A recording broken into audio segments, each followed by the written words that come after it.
everyone. I'm here with Hammy Culpepper, who runs We Are Bulldogs and the Hammy Show on Instagram. Hammy, how we doing? Good, good. Thanks for having me, man. I'm excited to do this. Absolutely. We're gonna go ahead and jump right into this. I've got a couple questions for him. We're gonna kind of just talk a little bit of week one, but mainly just Georgia in general, Georgia's outlook on the season. We're gonna look at the top 25 a little bit. First question for you: what was Georgia's biggest issue in 2024 that will be solved in 2025? Biggest sort of thing that we really struggle with that we've kind of got a solution for heading into this season. Yeah, man. I mean, I think the obvious ones, obviously the drops from the wide receivers, the offensive line struggling to run the ball, and then defensive line struggling to stop the run. Kirby's harped on that in all of his preseason press conferences and stuff. But I think what separates it in the question that you ask is what will be fixed the most in 2025. And I think that's the wide receiver room. I think going to the transfer portal and getting those guys, Zachariah Branch, Noah Thomas, huge gets for Georgia. Zachariah Branch, I went to the scrimmage the last scrimmage, whatever that was, a few Saturdays ago, and watching him on the field, he is the fastest person I've ever seen touch a college football field. And people might call me crazy because we've had Arian Smith, we've had Mecole Hardman, we've had so many fast guys, and there's plenty of others in around the country. But Zachariah Branch will literally be one of the fastest players in college football this season, and I'm excited to watch him.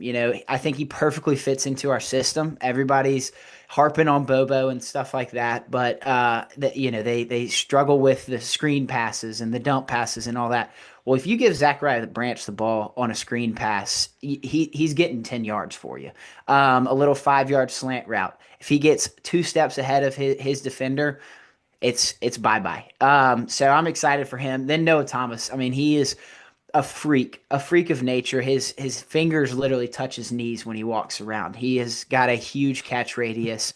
And then getting a guy like Colby Young back, that's huge. These freshmen that have stepped in, Taylon Taylor is going to be a big presence on this Georgia receiving core. So I would say, we had many struggles last year, and it's crazy to even say that because we were 10-2 and won the SEC championship.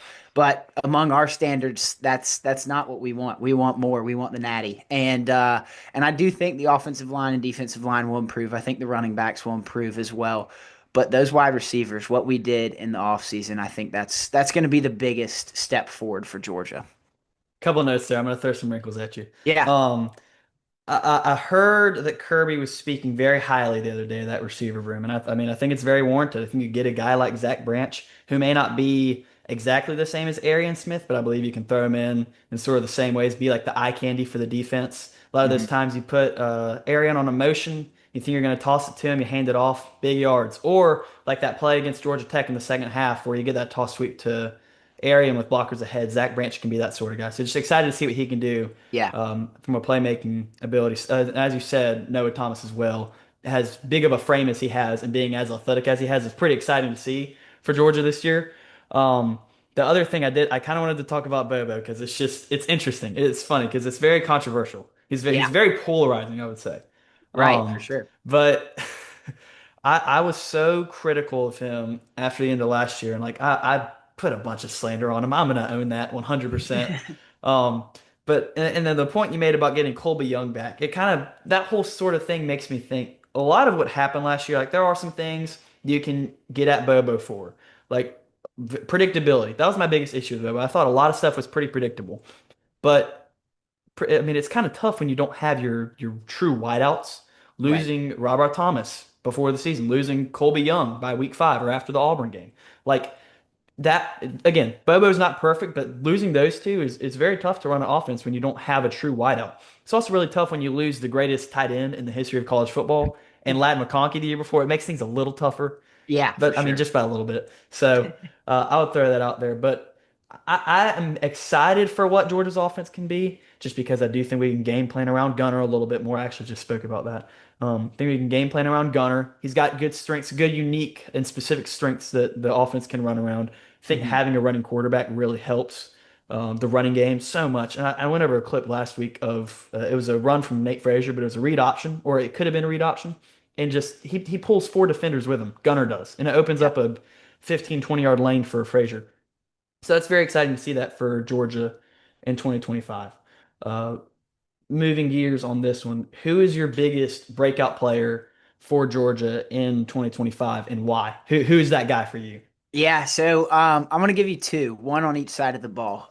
So the first one will go offense, and I didn't mention him last question because I knew I was gonna bring him up right here, but it's maybe more of a bounce back year, and I think that's Dylan Bell. I like it. I think what we saw in 2023 is what he's going to get back to. That Swiss Army knife. I mean, he was all across the field. We had him at running back. We had him throwing a touchdown pass against Tennessee. I think he can be that special person on the offense that is just a do everything guy. Whether it's in the passing game, whether it's in the run game, we talked about our running back room and the struggles we had last year. Obviously, Nate Frazier is going to be RB1. Cash is going to get in there. We've got Bo Walker, the freshman, Rod Robinson, if he stays healthy, a ton of running backs. But Dylan Bell, if you look at it, him and Cash are the two most veteran guys if Dylan Bell is in that running back room. And I'd love to see him there. I mean, he was a stud there. So I think he's going to have that bounce back year. Going back to your point on losing Colby Young, on losing Ra Thomas last season, Dylan Bell had to be that wide receiver one. And he's not a wide receiver one. We need him in that slot position in the X, whatever it is, and having him be that Swiss Army knife. That's where he's the most effective. It opens him up when Noah Thomas and Colby Young are going to be double teamed on the sides, and they're going to be the 50-50 targets. Dylan Bell's not a 50-50 ball guy. So I think Dylan Bell, once again, going to the jet sweeps and things like that, we can game plan around him. I'm really excited for old 86 to get back to his ways of 2023 because in 2023 he was one of the most electrifying players in football. I think a great comparison is Debo Samuel. What they did with him at South Carolina and really what the 49ers did with him and probably the Commanders will in the NFL. That's what he can be. He's just a do-it-all guy that, like I said. So I'm really excited about Dylan Bell. I think he's going to have more of a bounce back year. I guess that would be breakout as well. But Yeah. yeah, so super excited for him. And then on the defensive side of the ball, I touched on stopping the run. I think Kirby, like we said, harped on that all off season, and that starts with your defensive line. Your front seven is the most important position group in football. I think, and I think our linebacking core is one of the best in all of football. But the defensive line in our 2 years that we won the national championship, and even in 2023, we had some game wreckers on the defensive line. 2021 and 22, you think of Jordan Davis, you think of Devontae Wyatt, you think of Jalen Carter. Those guys were the differences on defense. They were, first of all, leaders in the locker room, but second of all, absolute game wreckers. And so on defense is Elijah Griffin. It's going to be crazy to see a freshman on a Georgia defense start at a defensive line position, but I think he gets that starting job, and I think he's going to be a super high impact player. I think the defensive line is the most hurt position group in college football, besides probably quarterback and maybe even wide receiver, as a result of the transfer portal and NIL. You get the quarterbacks and the wide receivers; they're the princesses, and they want immediate playing time. They want to start as a freshman. And at Georgia, we have depth, and you're not going to do that. You're going to have to work for that. But I think for the defensive line in college football, that's the next position group that has just this serious turnover among all college football teams. These guys are wanting to go to places and get immediate playing time. Think of Bear Alexander. He's been at a different school every single year. I think It's Elijah crazy. Griffin is going to be the next stud of the Georgia defensive line group, and he's going to get that immediate playing time. I think he's earned it in fall camp. I think he earned it in the spring and in the summer. And I mean, we're going to have that game record. We're going to have to stop the run. And alongside Kristen Miller's going to be a stud, preseason All SEC. He's going to get some double teams. There's some crazy looks and stuff, but it might open up Elijah Griffin to get in the backfield and be that disruptive player. So Dylan Bell, Elijah Griffin. Sorry, I rambled for so long, No, but that's great. I those are my love it. two That's what I breakout need. players. Um, Real quick on the Elijah Griffin note, Georgia's going to have two true freshmen starting, one on each side of the ball. Juan Gaston definitely looking like he's going to take that right guard spot. Yep. Excited. It kind of worries you seeing such an inexperienced player get in. Um, in that offensive line in the SEC. But at the Right. same time, if a true freshman's starting over some guys who have been there for a while, that means he's probably pretty good. So that's Yeah. exciting to see. Yeah. Um, and then Elijah Griffin, I've heard so many good things about him. The stat every time I talk to anybody about Elijah Griffin, he's 6'4", he's 310, and he runs 20 miles an hour. And that's what the conversation goes off of. Like that's all I need to um explain how Yeah. good he is. I'm It's excited to insane. see him. I think he's going to be great. I want to touch on two other things right there. Dylan Bell, I completely agree with you there. Because as you said, Dylan Bell was forced to play a position that he's not meant to play. As you said, Yeah. he's a slot guy. He's not a true wideout. He's not your 50-50 guy. Neither is London Humphreys, who you had to kind of put both of them out there this past year. Right. Unfortunately, that's just what happens when you lose your two starting wideouts. Hmm. Dylan, I did see a picture of him a couple weeks ago repping at running back in practice. I'm sure we'll see him get some reps there. I saw that run against Ball State, and like ever since then, I was just like, please hand the ball off to Dylan Bell again. I know it's Ball State, but Yeah. like that highlight just lives rent free in my mind. But as you said, Swiss Army knife. Debo is a good comparison. Outside of when he's playing DeAndre Baker, then that's really not as good of a comparison. There But you go. I see what you mean there. And then real quick, Bo Walker and Josh McCray. Do you have or that's not what I want to say. What do you think about um? Who do you think will get more time, I guess, out of those two? I kind of think Josh is going to be like your short yardage situation guy. He's not going to be who the offense runs through as far as the running game goes, but he's definitely like your more of your bruiser type. And I'm just excited to see Bo. I Yeah. think I think he'll be very solid. Yeah, I think they have very similar playing styles. They're both kind of bowling ball type of players, and that's going to be a necessity to have. Nate Frazier is kind of the lightning, and we need the thunder to follow. There you go. And McCray and Bo Walker can be that. I think because McCray has had college football experience. Now it wasn't Illinois, but he played some pretty solid defenses at Yeah, Illinois and the Big Ten. So. I think his transfer to the SEC will be a kind of like getting used to project for these first few games, and that's why I'm so excited about having Marshall and Austin P to open up before the SEC slate starts with Tennessee and Bama. But I think we're going to see some different packages among them too. Right now, I would say McCray probably gets more carries because, like I said, he's got the college football experience.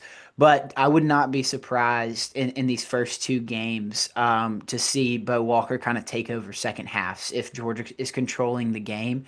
Like we talked about, he's just a bowling ball. I mean, he is the just stoutest looking dude out there, and it's so funny when I went to the scrimmage. I mean, he's just thick, like broad yeah. shoulders, like He's huge short hips. though. He's Yeah, short. I he mean, is. it's kind He's of great for a short. running back. He can Yeah, uh, he exactly. And hit through. so, Yeah. go ahead, go ahead. No, I was just gonna say I feel like it kind of makes him more elusive in a way. Yeah, yeah. So He's he's big, but he's got like a still low shorter. center of gravity, Yeah, yeah, and yeah. it's gonna be fun to watch. But the funny thing about him is his feet are like so disproportional to his body. Like he's just this huge, stocky dude, and you'd think he'd have like big old feet. He's got like tiny feet, and they just look like it's kind of funny. But it's like I mean that's kind of what you He's want in a really running good. back. He's shifty. Yeah, Nobody's getting him on a shoelace tackle. It's hard to hit that tiny slot of a foot to shoelace grab him. But no, I'm super excited about both of them.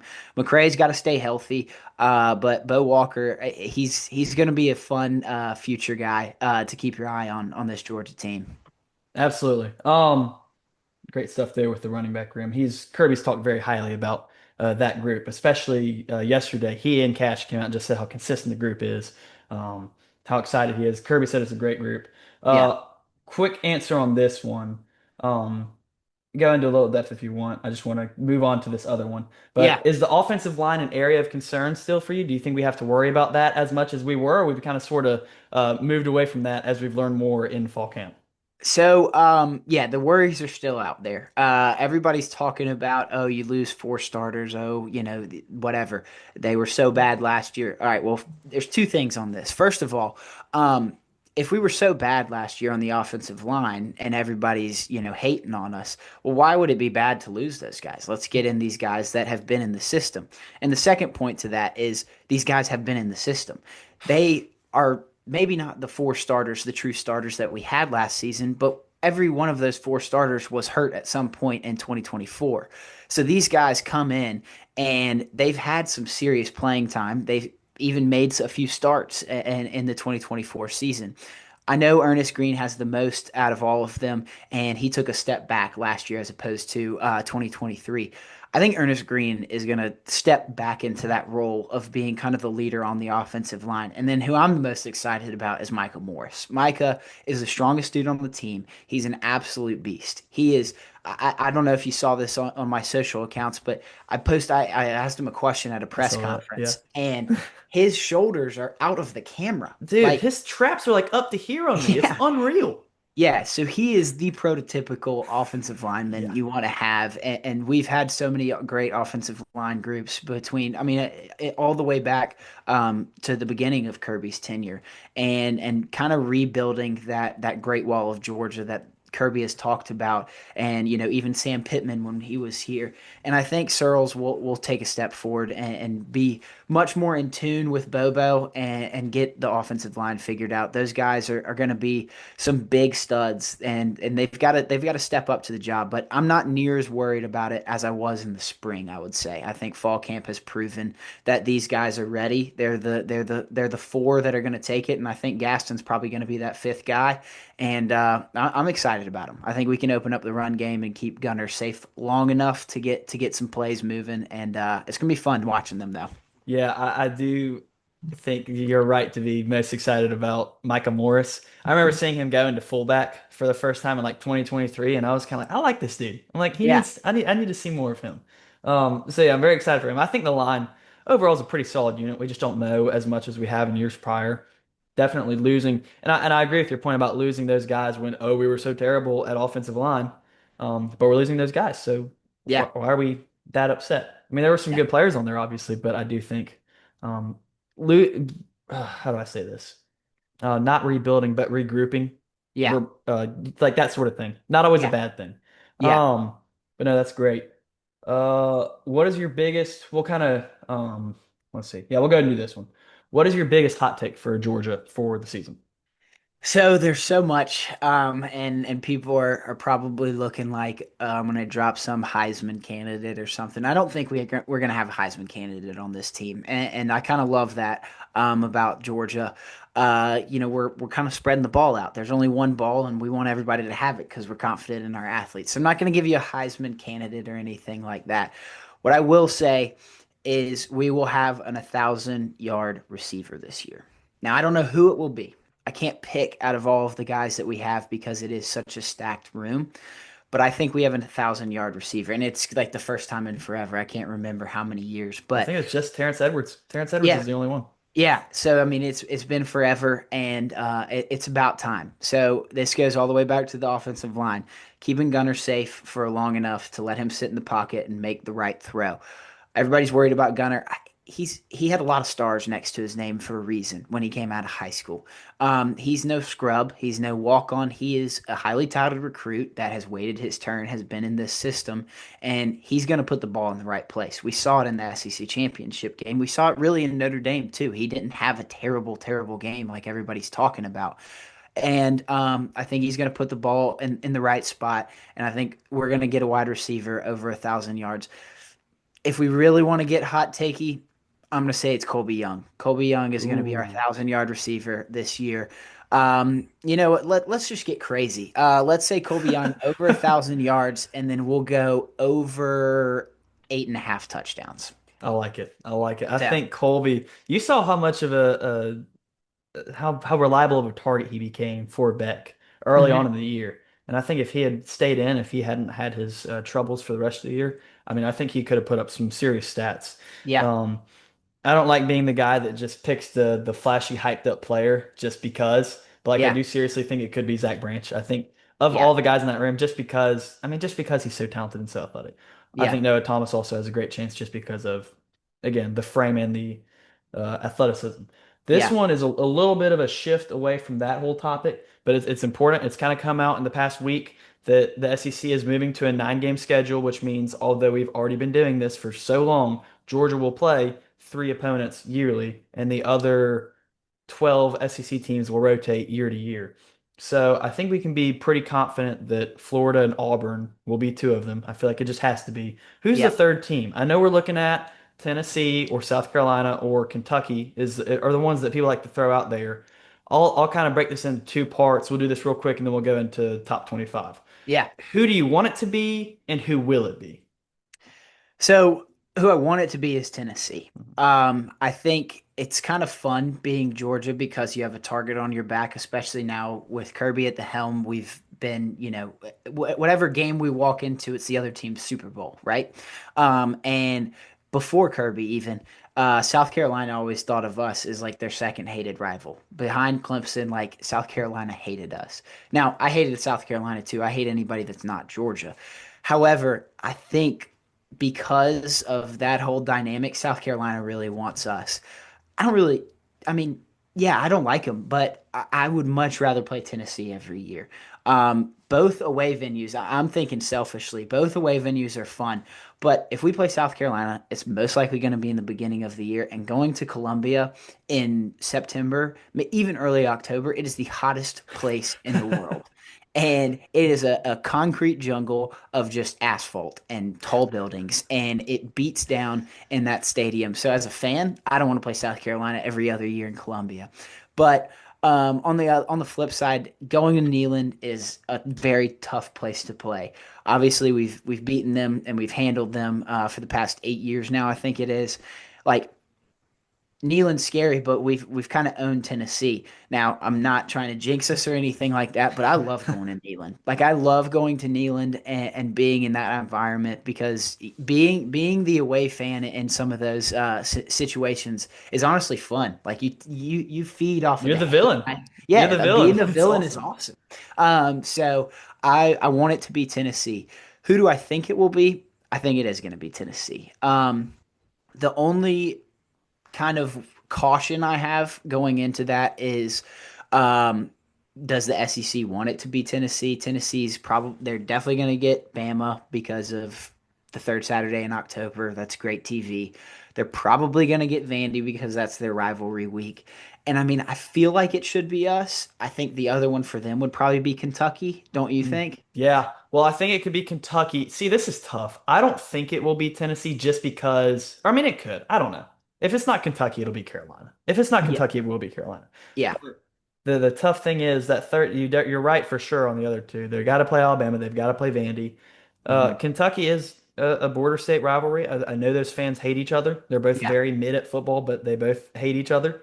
So I think that could be one. I do think the bigger threat is I don't even know how big of a rivalry historically Florida and Tennessee are, but I just know Yeah. they both of those teams take that seriously. So Right. I think it would be easier for the SEC to say, "Hey, y'all play Carolina, and we'll give Tennessee one of those other games." Yeah. But I hate the idea of not being able to um, beat Tennessee every year. So I know, and we'll the see. thing We'll with see. South Carolina too is like, and like I said, either or, I'm gonna hate both of them. Yeah, And Tennessee, I feel like has had more of an established rivalry. I mean, they owned us for a long time in the late '90s when they had Peyton Manning. So getting back on the positive side of that and owning them as of recent that's been great. gives me so much joy, and I want to keep that train rolling. I do too. So I think it's definitely up for grabs with either of those. Yep. Last thing I wanted to talk about, we've got this top 25 pulled up. Uh, First point I want to make, there's 10 SEC teams on this. Hmm. Texas at 1, Georgia at 5, Bama at 8, LSU at 9, Carolina at 13, Florida at 15, Oklahoma at 18, A&M at 19, Ole Miss at 21, Tennessee at 24. I don't think I missed any. I think you got I them all. think I got them. That was a lot. But Big Ten needs to shut up. Let's go with that first of all. The Big Ten needs to stop running their mouth about how great they are, how terrible the SEC is, and how we just can't compete with them, and oh, the 9 game schedule and all. I think the SEC is doing pretty good for themselves right now. Yeah, I mean, everybody's going to talk about how, the Big Ten has won the past two national championships, whatever. Well, if you really want to get into the stats, we won 15 of the last 17 before that. So that's Yeah. still 15 out of There's 19. also an asterisk next to Michigan's title. Let's just go ahead and throw that Yep, out let's there. go. Yeah, we can clarify that. So I mean, whatever. Like it's, they can run their mouth all they want, and yes, it was settled on the football field. They got us last year. Ohio State took down Texas in the semifinal, and all that good stuff. Whatever. My thing is the SEC is still the best conference. There's a reason Netflix chose the SEC to make a show about, not the Big Ten. Um, SEC football is different, and I think you can ask anybody. You think you want to ask Zachariah Branch, oh, Big Ten football at USC I was think what he'll it give you a was at pretty good. Georgia? I think he'll give Yeah, you a pretty good answer for the SEC. yeah. So Josh McCray, you want to ask him how Illinois football was in the Big Ten versus Georgia? Like, yeah, let's bring it on. Whatever. Yeah, come on, come on. Um, Ask Ben Yurcek. Yeah, exactly. So I mean, they're going to keep running their mouth, and I think it will speak on the football field. I do think the SEC is going to be much like last year. I think it's going to be some cannibalization. I think the SEC champion can be 10-2 probably. And it's going to be a crazy year just because of the schedules and how it stacks up for all of these teams. So the Big Ten can keep running their mouth. They're top heavy. They've got four great teams, and maybe a fifth in well, sorry, no, the fourth is maybe in Michigan. Um, I think Penn State, Ohio State, and Oregon are definitely the cream of the crop over there. For us, it's 1 through 9 could win the Yeah. SEC. I Oh could yeah. make an argument for all of them. I could make an argument for Texas A&M, and I think they're ninth in the odds to win the SEC. I mean, it's something crazy like that. Maybe it's South Carolina. Like South Carolina has two of the best players in the country on either side of the ball in Lenore Sellers and Dylan Stewart. So top to bottom, I just think the SEC is stronger. So the Big Ten can kick one, and we'll take our 10 teams in the top 25 versus I your like it. conference all day long. I like it, and I agree. Last two things I want to look at for this podcast. We're just going to look at some of the ones, kind of the I guess the hot takes of the poll and what we think about them. Hmm. And then after that, we'll look at specifically Georgia's ranking. I know Yeah. we talked about this before we started recording, but I think Penn State at 2 is still just ridiculous. Um, Yeah, it is. I think I'm with you. Can't trust James Franklin until he wins the big one. And I mean Drew Aller, he's gonna take a step forward. We talked about this. He's gonna take a step forward, but is his step forward really that good? You know? exactly from where he So is now. I've never been sold on him. If he proves me wrong, he proves me wrong, and I'll own yeah, that. we'll But eat I'm our just not words. not too sold on it. Um, I do think Clemson will be good. I don't know that they'll be better than us, but I'm not even throwing too much attention at that. Next one I did want to kind of look at Miami at 10 with Carson Beck. What do we think about Miami in 2025? So Miami's going to be a question mark team. Everybody's like, oh, they get Carson back, whatever. They lose Cam Ward, who was the best quarterback in the country last year. Like he willed them to the win, to every single win they had. I mean, their defense was terrible, and he had to put up 45 points per game in order to win a football game. Carson Beck can't do that, in my opinion. I do think they took some steps forward on the defense. I think their defensive back room will honestly be kind of a strength on this team, whereas in last year it was god awful. So I think Miami will be better. Do I think they're a playoff team? They're a fringe playoff team. I think Clemson will control the ACC. They'll run the table. They'll probably go 12-0 if they beat LSU in week one.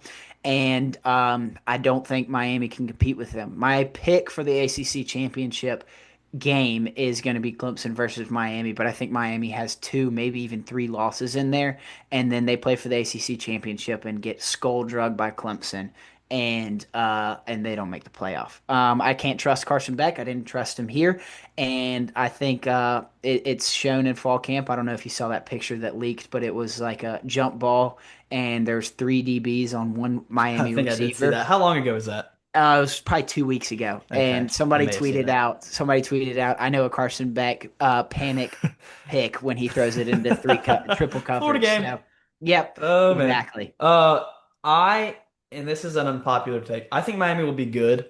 I Hmm. don't know that that's unpopular, but what I'm about to say is Carson Beck had a horrible stretch from like uh I want to say the first Texas game to Ole Miss. I mean, he was just terrible. That being said, I think it's more of an issue with his character and his leadership than it is with his skill. Because we saw what he was in 2023. He did have Brock Bowers and Ladd McConkey, but he was pretty good in 2023. He made some NFL level throws. I do think when he's on, he's on. I just don't Hmm. know if you're going to get that version of Miami. I think it really Yeah. it depends on the quarterback, is what I'm going to say there.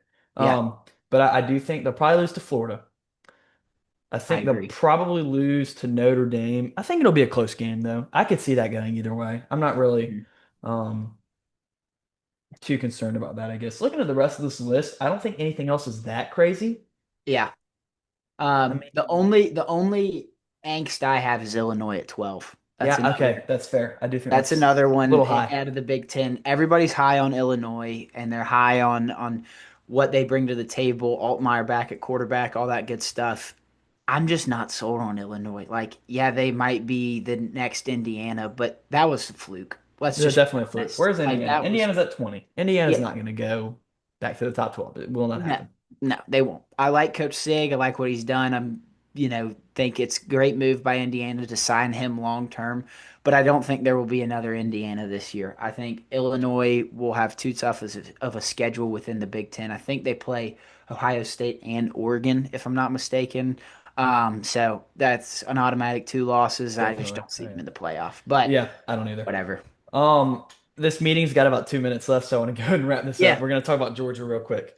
Georgia at 5, and this is a pretty simple question. I'll answer first, and I'll give you the floor. High, low, or just right? I think it's just right for two reasons. Georgia was number 5 in 2021, and they won it all, so I like that trend. I think that's maybe a good luck charm, so I'll take Hmm. that. But also, Yep. I do think it's a good spot because Georgia, year in year out, Georgia, Alabama, Texas, and Ohio State will have the top 4 most talented rosters in the country. Yeah. Regardless of all the other factors, they should always be top 10, and they are here, 3 of them in the top 5. So I think it's Yep. a fair spot. I don't think it's too low, too high. I think it's just right. I agree. I think just right. It might be one spot too high, and I just am because I'm going off a head to head. I think Notre Dame deserves maybe the one spot above us, just because of what happened in New Orleans last year. Now it's two totally different Hmm. teams, but I just always give the benefit of the doubt to who won the last matchup, and especially if it was the last game of the year. And I would give Notre Dame the spot above us. But yeah, I think it's kind of crazy though. Right next to our name, we've got that one AP vote to be the number one team in the Yeah, country. So yeah. I love that confidence in Love the us. firepower. Love the bulletin board material. It's There great. you go. I There you love go. heading into the year with some people doubting on us. It's awesome. I do too. Um, This narrative's awesome. yeah. Oh, it's great. I love it. I love it. It's incredible. Well, Hammy, thank you for joining the show. Definitely look forward to doing some more stuff with you. This season. Definitely Yeah. excited for what Georgia can be. Um, so really looking forward to it. Yeah, man. Let's make this like a weekly thing. This was awesome. Absolutely. Love it. Absolutely. That was great. Appreciate you, Yeah. man.